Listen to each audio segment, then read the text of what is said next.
All right. I'd like to call the public safety meeting to order on Tuesday, April 11th. Roll call, please. Cameron Jorklin. Here. Tammy Roll. Evan Englund. Here. Okay, we have absent. Candace is absent and Randy is absent and they're excused. All righty. We can move on to the Pledge of Allegiance. Pledge of allegiance to the flag of the United States of America and to the republic for which it stands, one nation, under God, indivisible, with liberty and justice for all. All right. Would you like to handle the presentation here? Well, thank you very much, everybody, for coming. So we prepared a plaque for Michael South from our police department, making him an honorary member. I know some of you were not here last time, so we wanted to make sure that everybody was able to come. And so we did have a showing last month, so hopefully now we've covered everybody. So I did get another plaque, and I'd like to present it to his father. And it basically says, Honorary Police Officer Michael F. South, your love and light shines through us even in your physical absence, 2023. And then we assigned him badge number 5200, which is a badge number that no one uses in our department because everybody is 5201 or higher. So he has the only badge that would be 5201. Okay.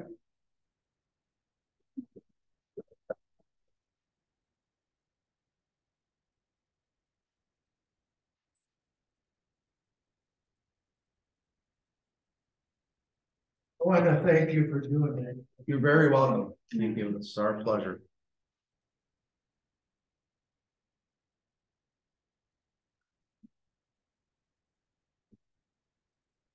All right. Thank you. You guys are welcome to stay for the rest of the meeting. Otherwise, we are going to continue with business. Okay. Thank you all for coming. Yes, thank you guys.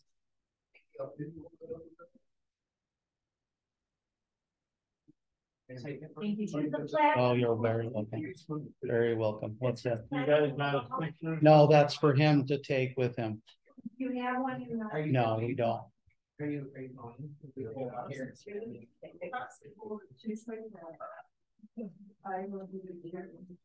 Okay, sure. I got it. Thank you very much. You're very welcome. Appreciate it. You're very welcome. You too. We appreciate that. Thank you for coming. Thank you. Absolutely. I can understand that.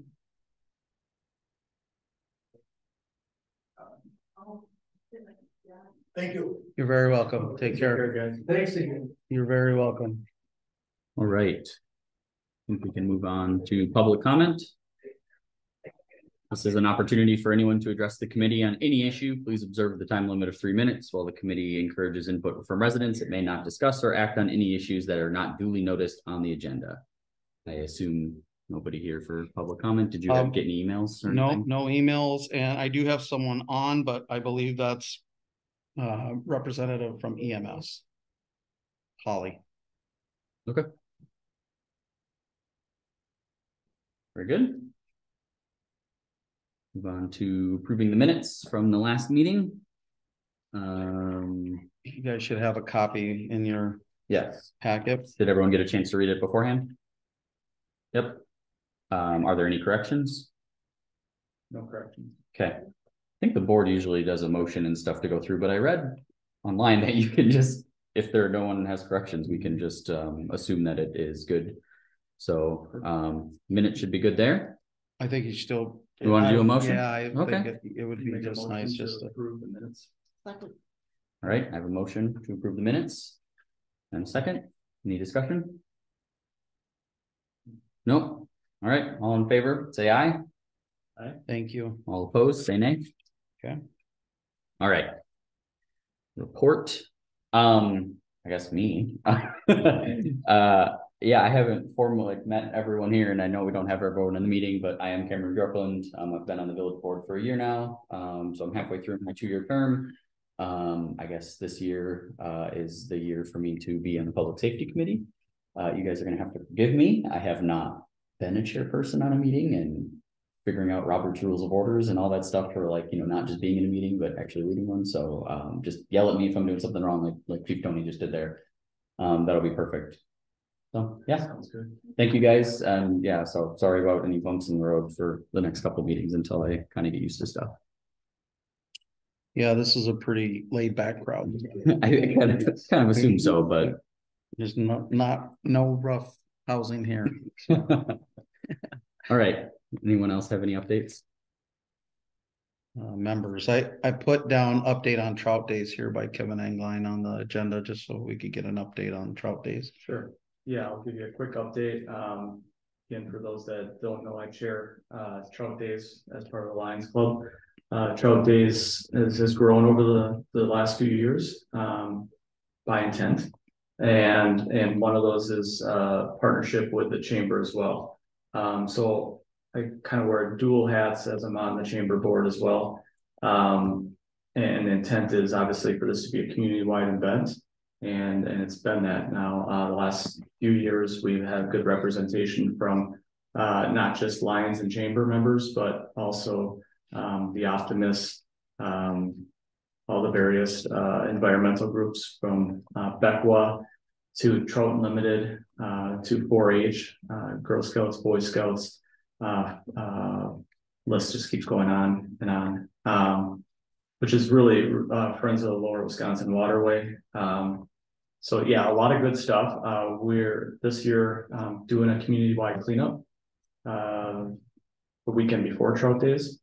And that's organized by the Sustainability Committee, as an example, through the village has been reached out to. John Brandt is leading that from the Lions Club now and using kind of the horsepower and organization of the Lions to do that.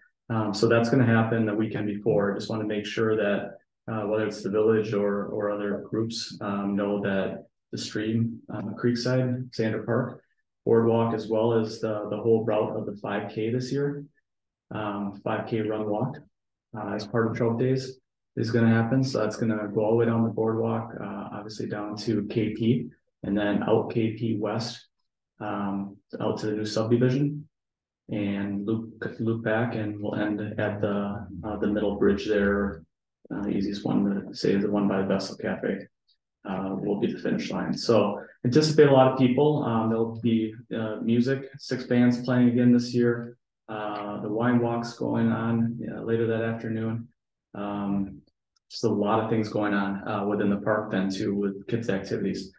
So with that, one of the things that we put into the application this year was to close down Mill Creek Parkway back there, and just came from the Vessel and wanted to clarify one piece on that, is that we're looking to close it, allowing the businesses to have access to the pharmacy, PJs and the Vessel, and let them loop through there and come back out. But we would likely want to monitor that and make sure no one goes any further unless they're a band member or a Lions doing delivery or living in the apartments there, because there won't be any parking further down, and we're just trying to keep that as safe as possible now.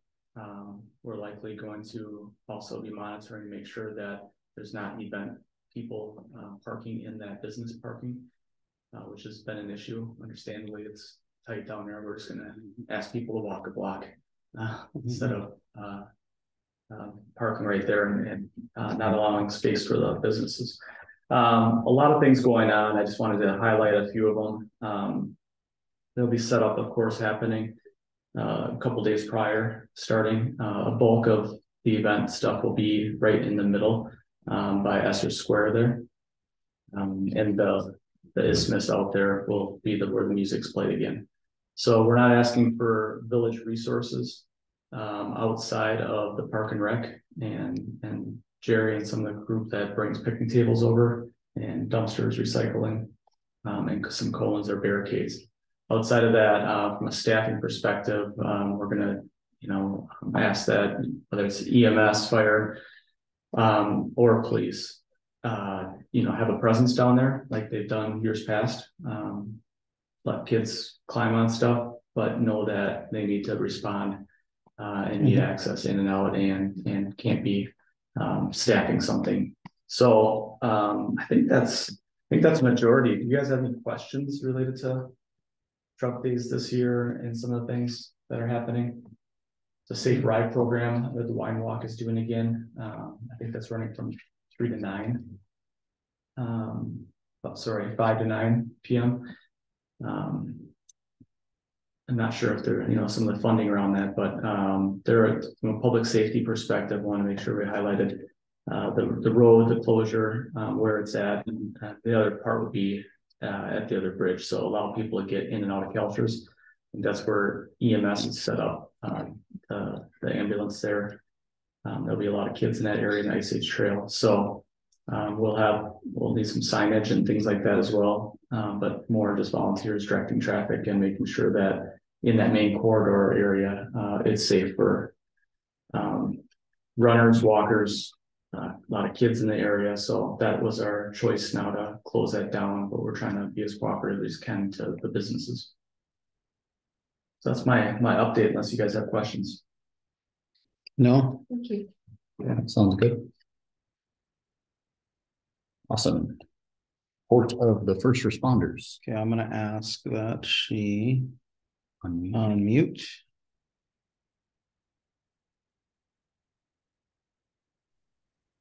Okay, Holly, can you hear us? I can hear you. Can you hear me? Yep, we can hear you. Okay, I just wanted to ask, EMS will be there and we'll park over by Cultures, but do you have a time preference that you like us to be there? Yeah, that's a good question. We're saying right now that the kids' activities in general are going to be mostly 10 to 2. Okay. At the same time, I'm not sure if between the run walk and there's a little Tyke bridge to bridge run that Chambers doing too, which will be pretty cool. That's going to start at 8:45, so that'll be right before the 9 o'clock. I would say, if you wanted to go as early as 9 though, and just in case for some reason there was a need to respond, Yes. then that might be better to be down there closer to 9 then, or even 8:30. Okay, perfect. We can do that. Yeah, and if you needed to end a little earlier than 2, I think that's totally fine. But your call. Okay. Yeah, thanks for agreeing to do that. I think it's good for all public safety departments here to have a presence down there.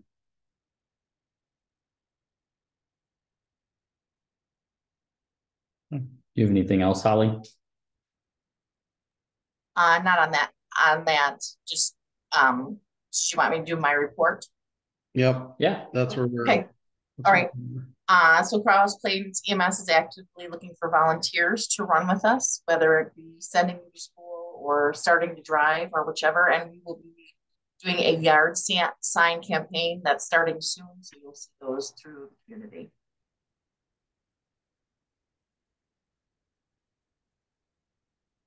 Okay.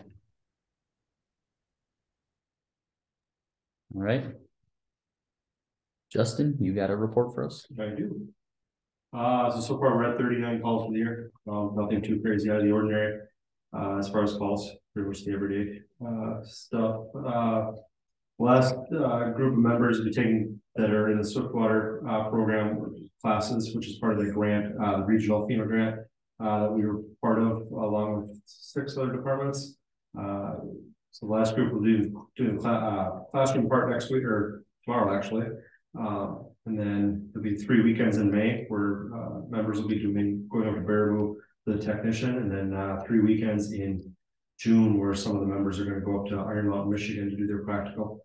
For the technician level of the Swiftwater class, all the equipment, the classes is all part of the grant. It's a 10% match, so 90% FEMA, 10% fire district. So it's a pretty good deal. I don't have final numbers yet, what we were awarded per se for the 10 members plus all the gear. But I will have that number once the grant is fulfilled, basically. Grass burns are in full force, whether it's us burning or other people burning. Nothing's under control. 2 members are finishing up their academy program at WTC. So they're recent high school graduates, so they had a lot more time on their hands that they're able to get into the academy. So in one semester, they'll have their entry level Fire 1 and Fire 2 cert. That's something normally that would take 3 semesters. And you go 1 night a week, 3 hours. They're going 3 days a week for 6 hours. So they hammered that out pretty quick. It's been fun to see them go from nothing to Fire 2 in less than a semester. So it's a neat program if you can make it happen. Of course, it's during the day. So our 2 big capital improvement items, the roof replacement on the office side of the station. The bid specs supposed to be done this week or next. So we'll put it up to bid and hopefully get the work going sometime this summer. We do want to complete before the winter. And then the other large capital item was replacing portable radios over the course of 2 years. Everything's ordered.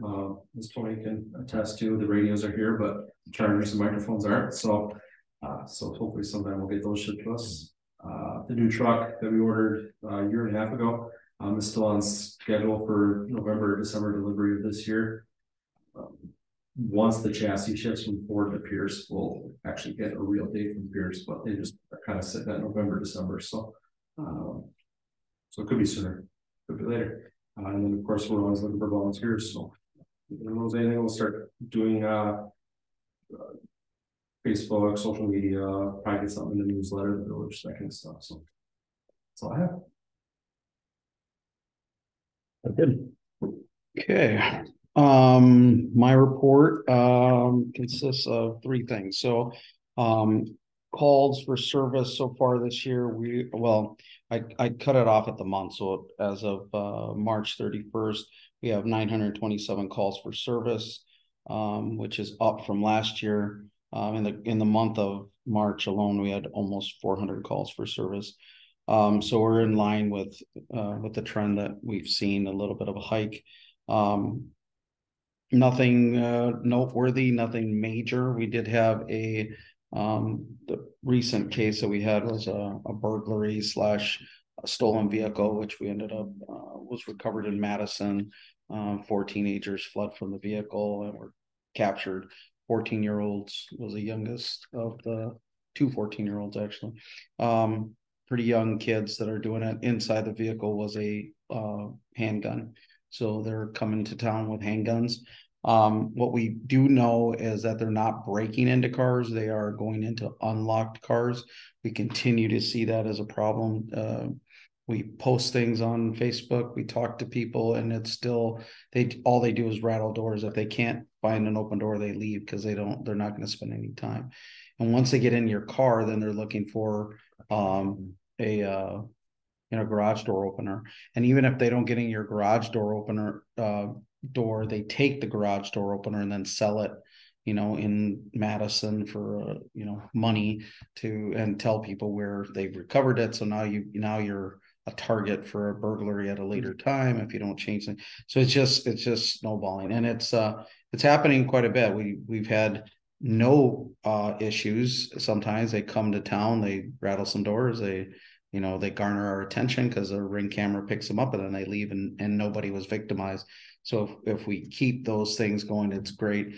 The officers do a very good job at night, just canvassing all neighborhoods, and believe it or not, they could find 2-3 garage doors wide open. And so the officers do get out, knock on doors just to make sure that this house didn't just get burglarized and we have injured people inside. And most people are like, oh, sorry, forgot. And then they close the garage. So we haven't had any major issues that way. But as I reported to to our department head meeting, right now we have actively over 30 cases in the court system right now.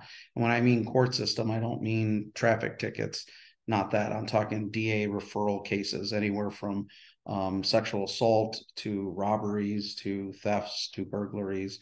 It's all happening here. So we've seen a trend, and it's the good thing is it's not people from town, or we don't normally have to deal with that. It's people coming through town, or maybe getting intoxicated.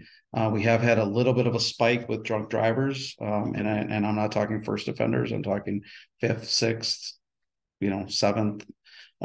offenses. The other day, one of our officers stopped a vehicle. The gentleman was intoxicated and he had a couple 7-year-olds in the car. So, I mean, yeah. So, I mean, we are extremely busy. From that, our two officers, our newest officers, Matt Hudson and Hannah Masters, they're doing exceptional work. They are, we're lucky to have them. They're very good hires. I'm hoping that they stay content here and don't move on.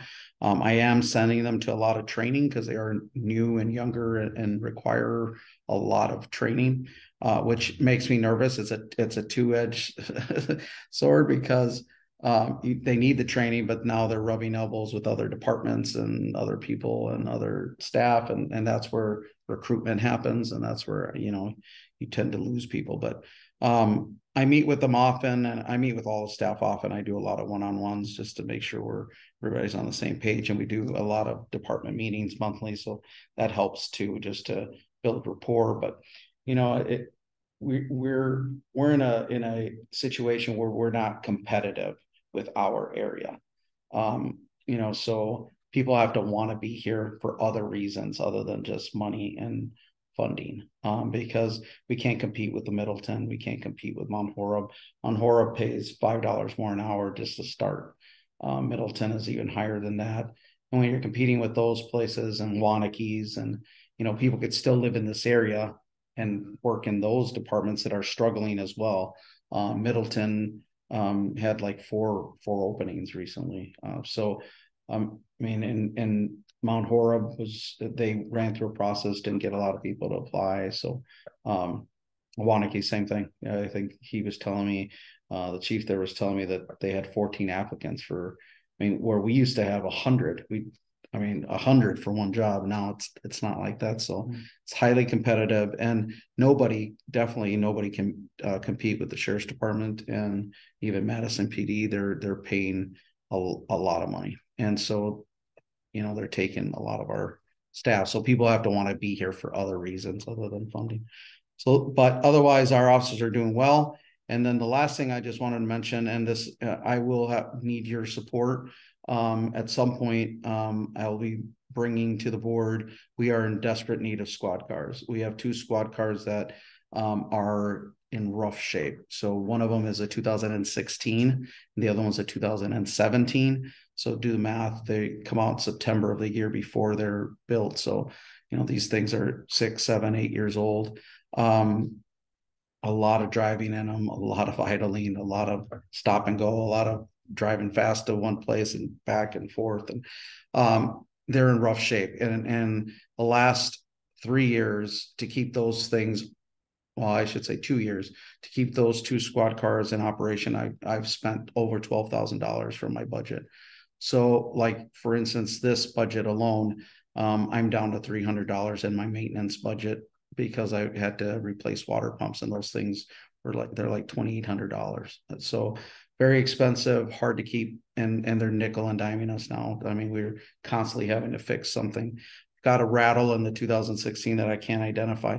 My concern isn't so much that the squads are in rough shape. My concern is we need those things to be in top shape when people want us to get there. The last thing I want is for a squad car to break down on that side of town when we need to be on this side of town. And so we really desperately need to get new squad cars, and I'm going to push the board to get those things in a better rotation rather than when we need them. When we, most departments, I can tell you, for example, Darlington, every 5 years we got a new squad. Whether it was 5 years, it was time. You traded that one off and let a citizen buy it, in auction, and you got a good trade-in value because they were still okay. But then you got a new squad and you planned for that. Middleton does it even earlier. They only have a 4-year window. 4 years squad is, whether it has 100,000 miles or it has 60,000, they're moving on and making sure that because that vehicle really is important to get us to service. So we need to do something better than waiting 7, 8 years to replace squad cars. So I'm really going to be pushing the board. I think I'll probably bring it here right around budget time to get your support. I don't think the board will fight it, but I do want as much support on it. I did find out from Ford that there is a program that will give us 2 squad cars and not bill us for both squads in the same year. What they'll do is they'll offset. You'll get the 2 squads in the same year, but then they'll bill you for 1 squad 1 year and bill you for the second squad the next year. You just have to apply for it. So because of budgetary issues, we're not in the same, we're in the same boat as everybody else. So I think they started that program, which I have to do a little more research, but so there is a possibility to replace both of those squads. That's about it. Unless you guys have questions. Good. Yeah. Thank you. All right. We have, looks like 3 topics for discussion. Ready to move on to that? Yeah. Okay. Number 1, discussion and possible action regarding the municipal court fine schedule. Did you want to open it up or did you want Yeah, to I can. Okay. I mean, I can open it up. I think this has been kind of pushed back a couple times. It's not as easy as just making phone calls. I think there has to be a little more work done. I can tell you in studying the Middleton one, we're not too far off. I don't think that somehow we are like fining people at a much lower rate than anybody else. So I think with Cameron being new, I think we just need to maybe push it another meeting or even 2 to give us some time to really look into it. I think the board, the village board had asked for us to look at any place where we can be more efficient or add revenue, right? I personally don't think that this is a place to add revenue, but I can understand when fines are, dated and maybe it's time to update them. So either way, I think it needs to be studied because it's being asked of us to do that. So the police department is going to stay out of it completely. But I think Cameron would, I'm not going to speak for you, but my guess is that I had an idea. it'd be, yeah. Yeah. So maybe you can go from there. Sure. So my idea was just, I think I agree with Tony. I don't think this is a good place to derive revenue for municipalities. So I just wanted to get the evidence for that. I just wanted to get a quick spreadsheet together and just say, look, here's where we are. Here's, some surrounding communities. We're right in line, plus minus a couple percent, whatever. It's great. So we don't want to touch that board. And then, anyone who would question it, we could just pull up the spreadsheet and be like, look, there's nothing to change here. Mm-hmm. It's not as easy to find that. And I started to do just a little digging on it. And I quickly found that, what we have fines for, Middleton doesn't have the same one. So it's not like you can just do an apples and apples comparison. So my idea was to, keep the chief out of this as much as possible, but just if he could, at a minimum, just say, hey, here's 5 things that all municipalities have. We find just what Middleton and maybe even just like a couple other surrounding communities have for fines for those things, and just put them in a spreadsheet and be like, look, here's ours compared to theirs. We're right in line. And not do anything. So that was my idea. And then we could then we could put this to bed and never have to talk about it again. Or you might find that, well, we're way off compared to other places, which I don't think so. But especially looking at Middleton's, I think that's unlikely. Yeah, it's unlikely, but I do think to do our due diligence or you guys do your due diligence. I thought I could easily come up with 10 good categories that everybody would have, like for instance, disorderly conduct. That's everywhere. So kind of the 10 most noise complaints, Gotcha. Dog ordinances. Everybody has an animal running at large ordinance, those kind of things. So Cameron's right. Every community dictates their laws. And so, what's important in Middleton might not be important in Waunakee, might not be important in Mount Horeb and so forth. And so I think that this is probably a good way to do it. So you isolate it to the main ones, and the other ones aren't going to be far off. Right. They're not going to be far off because they all kind of have the same standards for fines. So I think that's a great idea. So do you guys want me to I guess the question is, how long do we want to wait on doing this? I can get you a list tomorrow. So do we want to have it on the next month's agenda, or would you like an extra month just to get I think next month's would be fine. Where I might need help is just tracking down those deposit schedules is what they're called. Because I found Middleton's, but I was looking at I was looking for Black Earth and Wanakee, like it wasn't just coming up in Google, and I was like searching on their websites and it wasn't coming up there. And so I mean, it's gonna take someone to call them and Probably the easiest way to do it. I mean, you could look for the bond schedules, but if I give you the 10 violations, you could simply call the police department and say, hey, if I was in your community and I was issued a citation for these 10 things, what would be the fines?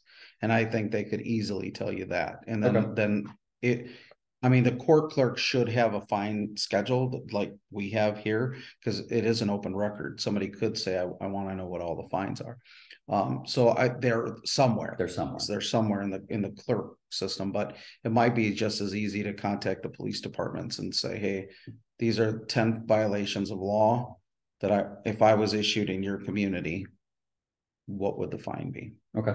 And that might be the easiest way to figure it out. I can probably run that down if I just get the list of 10 things. And I guess if you guys agree that this is like an okay path forward on doing this, or another idea, I'm open to it, or this is just the one I came up with. That makes the most sense to me. I think some of those lower, the 20th citation down, I don't think is relevant for the effort. You just have to have some assumption that unless it's grossly, calls out, if you just look at it intuitively, like that doesn't make sense. But otherwise, I think those top 10 is what you do, kind of that competitive. You do that analysis, scan, of other municipalities. Yeah, that makes sense to me. Okay, I will put it on next month's meeting then. Okay. And then if I get just that list of 10 things, I have disorderly conduct and animal running at large, but I can get you a list. I'll do it tomorrow. Okay. Sure. And then I can get a spreadsheet set up and I'll just email it, maybe just to the whole group here. And then we can put it on the agenda for the next meeting. Perfect. All right. Cool. No, probably not. No action. Any action that needs to be taken on that one. Okay, so moving on, discussion and possible action regarding adopting an alternate side parking ordinance. So the reason I put this on there, we had a lot of discussion on it, but we never made a motion, and we never made a motion, or so it never went anywhere. It just basically was discussion. It didn't seem like there was any support of it, but there was no formal motion on that. So I thought we better bring it back and make a motion on it. So if nobody makes a motion, technically Robert's rules, that dies as that's it. There's no motion made, no second, no vote. So it basically is considered tabled and done. It's done unless it gets brought back up, and usually that's it. It doesn't. Or you could make a motion to make a motion second, and then discuss it, and then do a vote. Yes or no. Or you, in this case, it's adopting an ordinance, so it'd be roll call vote, and then if you guys are not in favor, you'd say no, and then it would be motion didn't pass, that kind of thing. So it's you can do it two ways. The best way is to do a motion second and then roll call vote and then vote it down, or vote it up, whatever. I think we should do that only because it's been a handful of years since we did it last, and it just acknowledges that we reviewed it. We listened to the public input comments, and it's pretty much a new group. Most people that are on the committee right now. Yeah, however you want, one way or another. I just wanted something formal, so I could, when I get asked the question of why hasn't this gone anywhere else, I can say, well, it's died in committee, or yep, it's going somewhere else, going to the board. So I'll make a motion to not adopt or create an ordinance for alternative side. Second. Okay. We have a motion. Any discussion? Okay. All in favor, say aye. Aye. All opposed, say nay. Motion passes. Okay. I got confused for a second because I Yeah, thought the motion yeah, was yeah. full. So And then no, you no, guys voted yes. I no, was like, no. oh no, we did it wrong. Yeah, you did your motion, Yes, so it you can, was- you can go either It way was with the it. negative So it's a and then the negative. positive vote that just Yeah, got me flipped over Yeah, for a 'cause you- second. Because you could just say, I make a motion that, you know, that Yep. we adopt it, you second it, and then you guys could say no. You know, so That's a you good point. could, it's how you know, yes. It was, You know, it it's was, just- But the way you did it, it makes the most sense, actually. and I totally agree. And it was my stomach dropped for just a second. Cause Like, like, oh, wait, what do we do? Oh, no. Okay, no, we're good. Okay, so moving on then. Discussion and possible action regarding the Safe Ride program. This one, okay, yeah. I just put it on there. I think Kevin wanted it on there to, I guess your thoughts on it was for us to be in support of the Safe Ride program. Be in support of, and I believe last year, there was some funding. Yeah. The funding was maybe either extended or it was completely covered. I think it was the hours were extended last year. Yeah. With some, You're saying with truck days. yeah, Okay. for trail days. We'd also had, just throw it out there, we'd had the broader discussion about, you know, more of a formal Safe Ride program in partnership with, SOC. Mhm. So that's where, that Safe Ride program is out of. And then those folks are coming down for trout days. But getting something set up for maybe other events too. And maybe more publicity around, at least with all the various organizations that are gonna host something, alcohol's involved in any way, shape or form. We have a partnership with Safe Ride outside. And, I think they call them Bar Buddies or something like that up there. Yeah. But anyhow, relative to trout days though, that I just wanted to bring that awareness and make sure that we supported it, whether it's financially. That's separate. The chamber will cover it regardless. Okay. I have some questions. I'm aware of that we used the program last year. I'm aware that it was a great hit and I'm not, it's obviously the safe thing. I'm just curious. It's out of Sauk City and it's like an organization and it's like a nonprofit or something and Yeah. you just pay them and they send some drivers down. Yeah, they send drivers down. We'll be hanging out here for a set time, based on the agreement. And, they just make sure everyone gets home safe. And there was some wine walkers last year that definitely took advantage of it. Then there was a spillover, of course, to some of the bars, you know, whether they're wine walkers or not, you know, there was a lot of activity that night. Yeah, and we supported it financially and we would help support that again, you know, from our budget standpoint, but it's just a matter, last year, I think, once we help extend the hours. I think we were kind of the police department. There are some grants that we need to start looking at, because maybe it's something we can apply for yearly. And there probably is some through different organizations like MAD, and those kind of things. So, I mean, if we want this to be a community-wide, use it all the time type program, especially at events, then it might be something we could just get a grant for and then just have the funding somewhere, Right. you know, to cover these things. So I can look at some grant funding for the future. We don't have quite, you know, foot traffic and bar scene even as Sauk. But in Sauk Prairie and Sauk City, the very popular program up there. And people use it, which great. It's better than an It's not like alternative. an issue, but it's not an issue. It's probably supporting what's gonna happen one way or another. Well, and especially, Embracing it, you know. yeah, and especially here, you know, we don't have Ubers or, you know, that are accessible. Do you know what the somewhere like total this. cost was or is? Yes, I that too. don't. Oh, that was your question. Okay. Yeah. No, I didn't. I said I was Oh, gonna ask. It's your head of the curve. Yeah, I'll find that out though. Okay. And then my other question along with cost was just how many people used it. You'd said, you know, a few people, but There was quite a few. If I can get the count and the cost. okay. Yeah, let me see if I can get that from last year.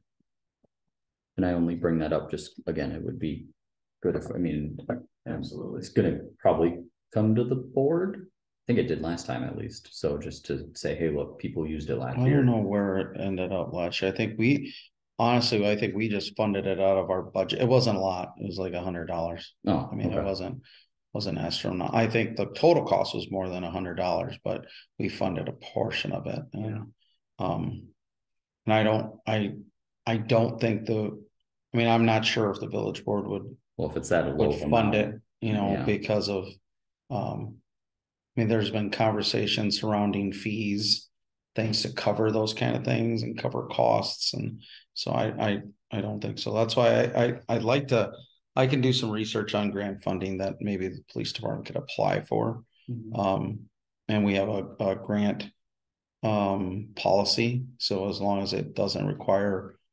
you know, some sustainability or extra funding from the board beyond my already budget, we could do it. So it's just a matter of trying to find it. And there's probably groups out there that would, you know, give us some grants, but it'd be nice to know the cost and who's going to cover what. And we did it as a outreach, community outreach and support of safety. That's how we did it. And yeah, and we actually we have some money in our budget that was donated. We had donations this year to do community outreach and things. Okay. I can see that growing more and more because our department is heavily involved in community outreach, and so people are willing to donate to community outreach stuff. And so we did get a donation. This was first time, so I had to find where to put it, and I put it in our programs because National Night Out has some cost to it. So there's some funding there that was above and beyond the budget. So I want to explore that more because I don't know how that. I think I'm going to bring it up to department head and then get it to the village board because we should probably have a policy surrounding donations and things like that, and soliciting donations, especially if people are willing to give. So parks, I mean, they're getting, you know, donations for signs and stuff, so it'd be. And maybe there's already a policy. Not that I've been made aware of though. So these funds weren't solicited. Somebody came to the department and said, we have, you know, $500. We'd like to give it to you guys to do community outreach. Okay. We'll take it. Let's earmark for that, and then your discretion on. And then you know, and obviously we right away gave it to our finance director to funnel into, so there's accountability for it. But yeah, so there's some funding for us. Okay. I will get those numbers to you.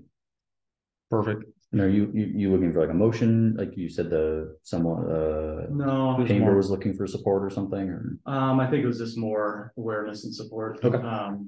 There's not an expectation of any monies or just you know, just support in general. I think we brought this up though afterwards, you know, saying it was a good success, and we'll get the numbers to kind of, you know, see what it's like this year relative to last year. But you know, as a community, I think it's good for us to think about whether it's a, you know, safe ride program. We talked about starting here, an organization or a group that wants to do it every now and then, one night a week. I don't know. No, I love the program. I think it's a great program. And just so you guys are aware, so when I started here, I went to every bar, and I've continued that, even though Dottie's changed and now Montag is changing. They can call us when they need us to give a ride, and we will give rides.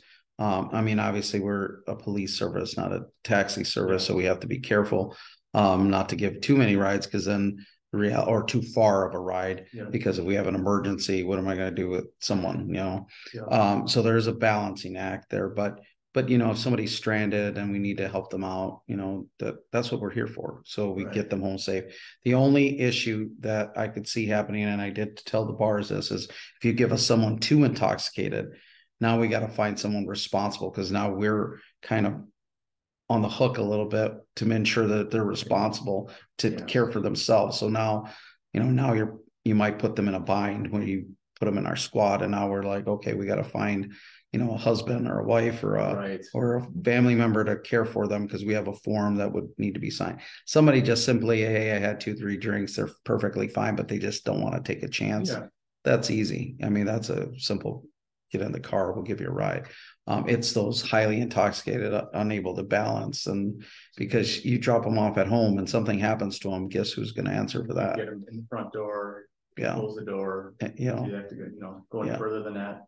you would, Right. if you've got a Someone- system there, you gotta remember alcohol keeps going up for a while. So if they're already that bad, it could get worse. And now, maybe they should be checked out by EMS. There's just other things that come into play. So you'd hate to have a bar patron that are like, really, you call the police, and Right. now I'm at Tellurian being dried out for the next 12. Thanks a lot. Yeah. So it's a balancing act a little bit. So we don't want to take on a civil responsibility either. We got to be mindful of that. Makes sense. So, but our staff is well aware that if they get a call there to assist with the ride. Interesting to know what's safe ride, their policy is with that too, I'm sure they. would have Yeah, something too. They probably have a. Oh, for sure. I'll see if I can get some of that information. Yeah. It'd be just nice for all of us to know kind of what their guidelines are. The good thing is I was out last year with the wine walk working, and people were having just a good time. I think some people were like, I'm just going to be safe about it. And so they used it, but it wasn't I did not hear through all the conversations I had surrounding it, especially us helping support it financially. I did not hear anybody who was like so intoxicated that it was like, yeah, it was good that they took the ride because they were, I didn't hear that. It was people who were responsible and getting themselves home, and we didn't have any arrests that night, and we didn't have any crashes. So that was success. There was a lot of people, and there was a lot of at people. Montague's. Oh, it was packed. Yeah, it was. Well, people were walking everywhere. It was. Yeah. This year, just real quick awareness. The wine walk portion will end at Dottie's this year, where it was Montague's last year. So Dottie's will be having music down there as well. So there'll be some of us will be cleaning up and ready to hit the sofa by 5 o'clock, and then some will still be going, and they'll be down at Dottie's. So all good. Good. So no motion. Yeah, take care. Yep. See you, Dustin. All right. Safety class. Then I think, yes. Future, or the next one's just future agenda item. Yeah. Does anyone have anything they'd like to discuss next time? I think, Topics. okay. And I think just bringing back the court fine schedule then. We'll have some other stuff. I'm Well, sure that'll yeah, pop up, but yeah, nothing from you guys now. So, usually our meetings are the third Tuesday. It seemed to work for everybody. It works well for me. It's just this time It didn't. I'm going to be in Florida. You're gonna go enjoy a vacation. As you So- should. So we will not do. So it'll be next time would be May 16th. That works with me. So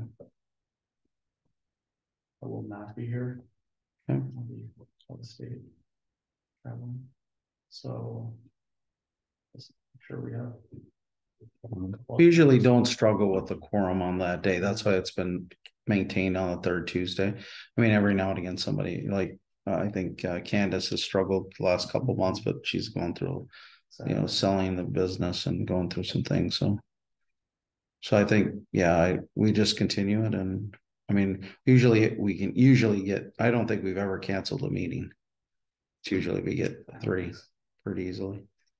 Okay. So May 16th at 7. All right. There's nothing else. Can I have a motion to adjourn? All right. Second that. All in favor, say aye. Aye. All opposed, this nay. All right. Meeting adjourned. I was gonna say on the